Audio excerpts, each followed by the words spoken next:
newsphilippinesonline.com.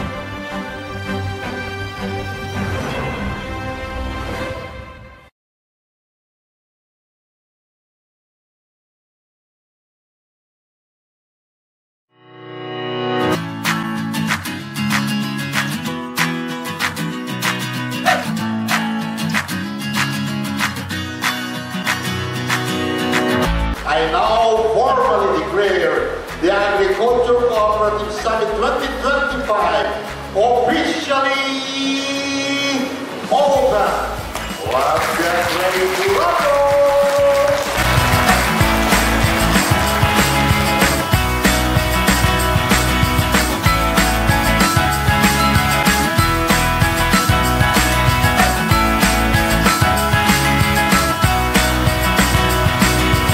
Strengthening the agricultural cooperative ecosystem, innovation, integration, and impact.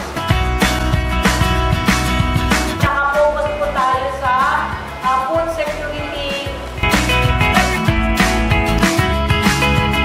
On behalf of the Cooperative Development Authority, we believe that agricultural cooperatives are our crucial partners in our mission.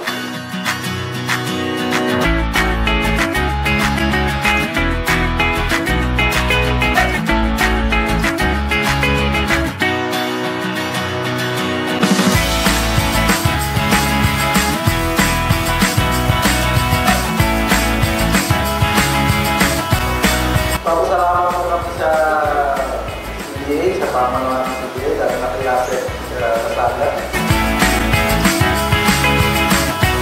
And so our government through the Climate Change Commission has taken major steps in addressing the impacts of climate change vulnerability through pipelining policies. Itong opportunity na ito ay napakaganda ng pagkakataon para matingnan po natin paano ba natin. One is the training. Sa training kasi, dapat I hope meron tayo kasama mga coconut farmers, cooperatives dito po sa Angeles ngayon. We have various projects and activities offered to individual farmers and group farmers.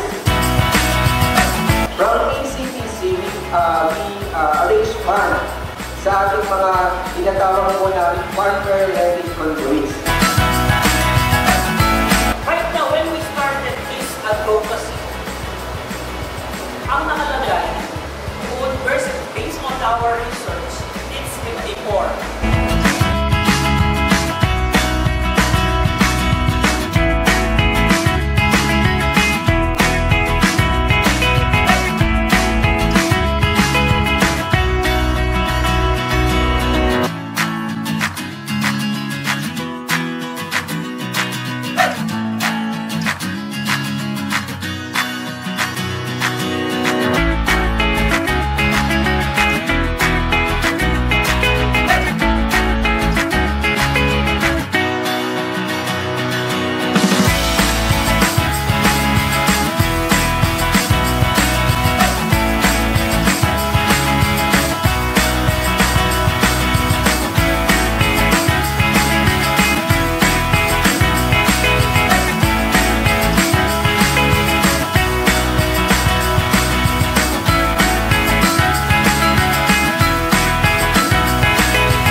newsphilippinesonline.com